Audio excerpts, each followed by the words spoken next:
Hi friends, ಎಲ್ರಿಗೂ ನಮಸ್ಕಾರ. ಮಳೆಗಾಲ ಆಗಿರೋದ್ರಿಂದ ಮಕ್ಕಳಿಗೆ ದೊಡ್ಡವರಿಗೆ ಜ್ವರ, ಅದರಲ್ಲೂ ಡೆಂಗ್ಯೂ ಜ್ವರ ಬರ್ತಿದೆ. ಇದು ತುಂಬ ಡೇಂಜರಸ್ಸು. ದೇಹದಲ್ಲಿನ ಬಿಳಿ ರಕ್ತ ಕಣಗಳನ್ನು ಕಡಿಮೆ ಮಾಡ್ತವೆ. ನಾನು ಒಂದು ಟಿಪ್ಸ್ ಕೊಡ್ತೀನಿ. ಪಪ್ಪಾಯ ರಸದಿಂದ ಬಿಳಿ ಕಣಗಳನ್ನು ಹೇಗೆ ಹೆಚ್ಚಿಸ್ಕೊಬೋದು ಅಂತ. ಪಪ್ಪಾಯ ಜ್ಯೂಸು ಮತ್ತು ಜೇನುತುಪ್ಪ ನೀವಿಲ್ಲಿ ನೋಡ್ತಿದ್ದೀರಲ್ಲ, ಇದನ್ನ ಯಾಕೆ ತಯಾರಿಸೋದು ಅಂತ ನೋಡೋಣ. ಫಸ್ಟು ಪಪ್ಪಾಯ ಎಲೆ ಅಂದರೆ ಚಿಗುರೆ ಎಲೆ ಬರುತ್ತಲ್ಲ, ಅದನ್ನು ತೊಗೊಬೇಕು. ಅದನ್ನು ಚೆನ್ನಾಗಿ ವಾಶ್ ಮಾಡಬೇಕು. ವಾಶ್ ಮಾಡೋಕ್ಕೂ ಮುಂಚೆ ಈ ಥರ ನೋಡಬೇಕು, ಅದರಲ್ಲಿ ಔಷಧಿ ಸಿಂಪಡಣೆ ಆಗಿದೆ ಅಥವಾ ಸ್ಪ್ರೇ ಏನಾದರೂ ಆಗಿದೆಯಾ ಅಂತ ನೋಡಬೇಕು. ಸಣ್ಣ ಸಣ್ಣ ಹುಳ ಎಲ್ಲ ಇರ್ತವೆ ಎಲೆ ಒಳಗಡೆ, ಅದನ್ನು ಕ್ಲೀನಾಗಿ ಚೆಕ್ ಮಾಡ್ಬೋದು. ನೀವು ಇಲ್ಲಿ ನೋಡ್ತಿದ್ದೀರಲ್ಲ, ಏನು ಹುಳನೂ ಕಾಣ್ತಾ ಇಲ್ಲ, ಎಷ್ಟು ಫ್ರೆಶ್ ಆಗಿದೆ ಲೀಫು. ಈ ಥರ ಎಲೆನ ತಗೊಬೇಕು. ಆಮೇಲೆ ಸ್ವಲ್ಪ ವಾಶ್ ಮಾಡ್ಕೊಂಡು ಚೆನ್ನಾಗೆ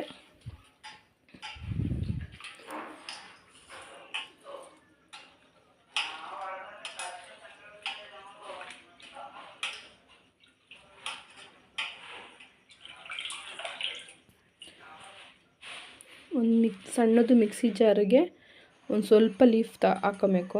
ನಾನಿಲ್ಲಿ ನಿಮ್ಗೆ ತೋರ್ಸೋಕ್ಕೋಸ್ಕರ ಸ್ವಲ್ಪ ಜಾಸ್ತಿ ತಗೊತಾ ಇದ್ದೀನಿ. ಒಂದು ಸ್ವಲ್ಪ ಇದ್ದರೆ ಸಾಕು. ಈ ಥರ ಕಟ್ ಮಾಡಿ ಜಾರ್ ಒಳಗಡೆ ಹಾಕಿ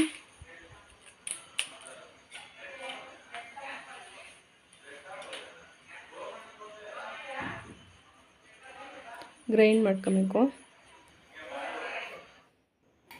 ಆಮೇಲೆ ಫಿಲ್ಟ್ರ್ ಮಾಡ್ಕೊಬೇಕು. ಆ ರಸನ ಸ್ವಲ್ಪ ನೀರು ಹಾಕಿ ರುಬ್ಕೊಂಡಿರೋ ರಸನ ಫಿಲ್ಟ್ರ್ ಮಾಡ್ಕೊಂಡು ಒಂದು ಬಟ್ಲಿಗೆ ಹಾಕ್ಕೊಬೇಕು. ಇದು ಫ್ರೆಶ್ಶಾಗೆ ಮಾಡ್ಕೊಂಡು ಕುಡಿಬೇಕು, ತುಂಬ ಒಳ್ಳೆಯದು. ಪಪ್ಪಾಯ ಎಲೆ ಕಹಿ ಇರೋದ್ರಿಂದ ಅದಕ್ಕೆ ಜೇನುತುಪ್ಪ ಸೇರಿಸ್ಕೊಬೇಕು. ನೋಡಿ, ಇಲ್ಲಿ ಫಿಲ್ಟ್ರ್ ಮಾಡ್ತಾಯಿದ್ದೀನಿ. ಈ ಥರ ಫಿಲ್ಟ್ರ್ ಮಾಡಿಕೊಂಡು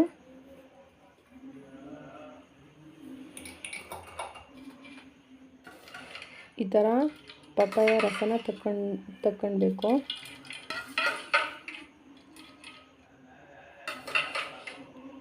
ಇದು ಫ್ರೆಶ್ಶೇ ಕುಡಿಬೇಕು, ಕಹಿ ಇರುತ್ತೆ. ಅದಕ್ಕೆ ಸ್ವಲ್ಪ ಜೇನುತುಪ್ಪ ಸೇರಿಸ್ಕೊಬೇಕು.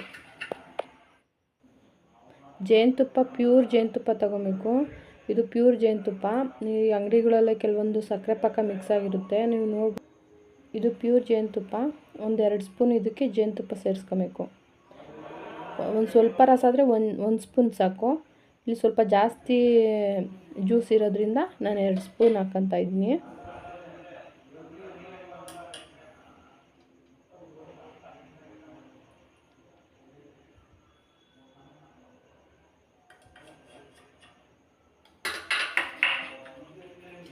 ಇದನ್ನು ಚೆನ್ನಾಗಿ ಮಿಕ್ಸ್ ಮಾಡಬೇಕು. ಇದು ಡೆಂಗ್ಯೂ ಜ್ವರ ಬಂದಿರೋರಿಗೆ ತುಂಬ ಒಳ್ಳೆಯದು.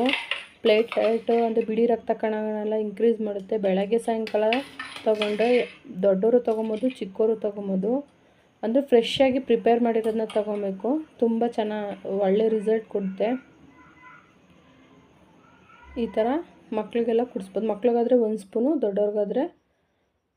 ದೊಡ್ಡವ್ರಿಗೂ 1 ಸ್ಪೂನು ಸಾಕು. ಈ ವಿಡಿಯೋ ನಿಮ್ಗೆ ಇಷ್ಟ ಆದರೆ ಪ್ಲೀಸ್ ಲೈಕ್ ಮಾಡಿ, ಶೇರ್ ಮಾಡಿ, ಸಬ್ಸ್ಕ್ರೈಬ್ ಮಾಡಿ ಮತ್ತು ಕಮೆಂಟ್ ಮಾಡಿ.